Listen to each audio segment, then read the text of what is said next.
रक्षा मंत्री राजनाथ सिंह ने कहा कि ऑपरेशन सिंदूर की धमक पाकिस्तान के आर्मी हेडक्वार्टर रावलपिंडी तक सुनाई दी है। ऑपरेशन सिंदूर का मैसेज लाउड एंड क्लियर है कि जो भी भारत के खिलाफ टेरर एक्टिविटी करेगा, साजिश करेगा, उसके लिए सरहद पार की जमीन भी सुरक्षित नहीं है। भारत सरहद के इस पार और उस पार कार्रवाई जरूर करेगा, कोई भी आतंकी बच नहीं पाएगा।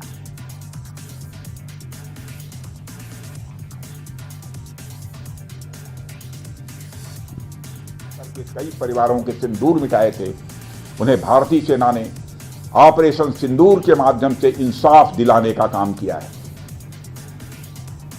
और इसके लिए आज सारा देश भारतीय सेनाओं का अभिनंदन कर रहा है।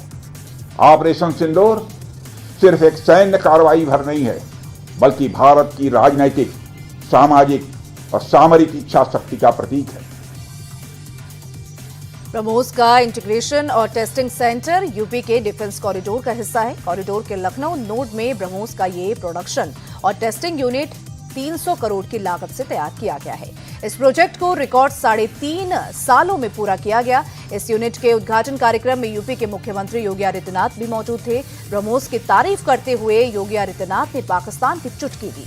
योगी ने कहा कि ब्रह्मोस की ताकत के बारे में अगर जानना हो तो उसके बारे में सबसे बेहतर पाकिस्तान ही बता सकता है, जिसने अभी अभी इसका स्वाद चखा है।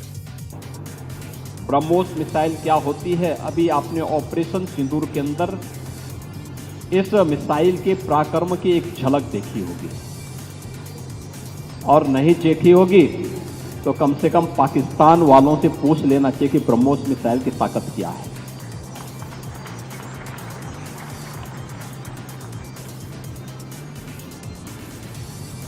आतंकवाद के प्रति प्रधानमंत्री जी ने घोषणा की है कि कोई भी आतंकी घटना अब युद्ध जैसा होगा। और याद करना, आतंकवाद को जब तक हम पूरी तरह कुचलेंगे नहीं, तब तक समस्या का समाधान होगा भी नहीं। यूपी के डिप्टी सीएम केशव प्रसाद मौर्य ने कहा कि भारतीय सेना ने आतंकी ठिकानों को तबाह किया था, क्योंकि आतंक को लेकर हमारी सरकार जीरो टॉलरेंस की नीति पर काम करती है। लेकिन पाकिस्तान की चाल, चेहरा और चरित्र सब कुछ मैला है। ऐसे में हमारे सुरक्षा बलों ने एक बार फिर से दुश्मन देश को करारा जवाब दे दिया है। सर, जिस तरह से कल पाकिस्तान और भारत के बीच जो वॉर चल रही थी, उसमें सीज फायर का ऐलान हो गया, कैसे देखते हैं? क्या कुछ मैं यह देखता हूं कि भारत ने कायदे से पीटा। पहले तो आतंकवादियों के अड्डों को तहस-नहस किया, फिर पाकिस्तान की सेना ने जब आतंकवादियों के समर्थन में खड़ी हुई तो उनको भी उनकी औकात बता दिया। और भारत की सेना पर और भारत की सरकार पर देश को गर्व है। सर, लेकिन पाकिस्तान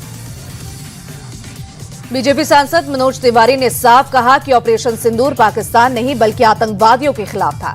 पाकिस्तान से लड़ना या उन्हें नुकसान पहुंचाना हमारा मकसद नहीं था। हम पर टारगेट पर सिर्फ आतंकी ठिकाने थे, जिसे ढेर करने में हमारे सुरक्षा बलों ने जी जान लगा दी और कामयाबी हासिल की।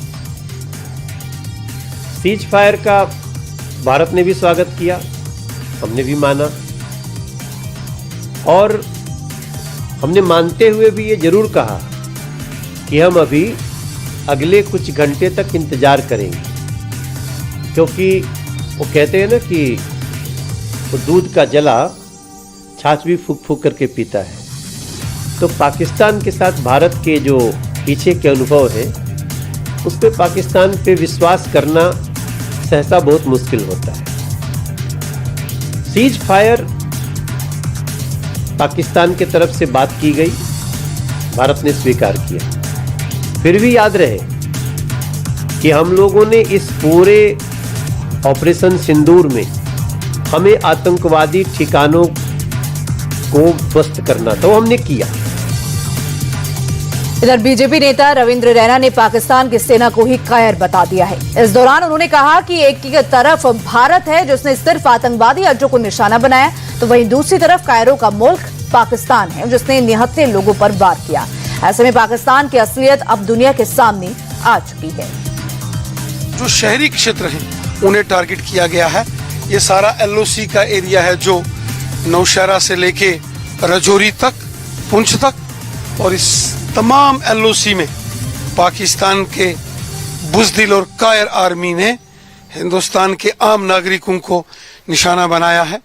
भारतीय सेना ने मुंह तोड़ जवाब दिया पाकिस्तान की फौज का, और ऐसी जानकारी आ रही है कि नौशहरा के उस पार जो कोटली, फिर आगे पीओके के क्षेत्र भिंबर, रावलाकोट तक भारी नुकसान पाकिस्तान की सेना को उठाना पड़ा है। जब भारतीय सेना ने जम्मू कश्मीर के अंदर पाकिस्तान के दुस्साहस को जब मुंह तोड़ जवाब दिया, करारा जवाब दिया, तो पाकिस्तान घुटनों के बल आया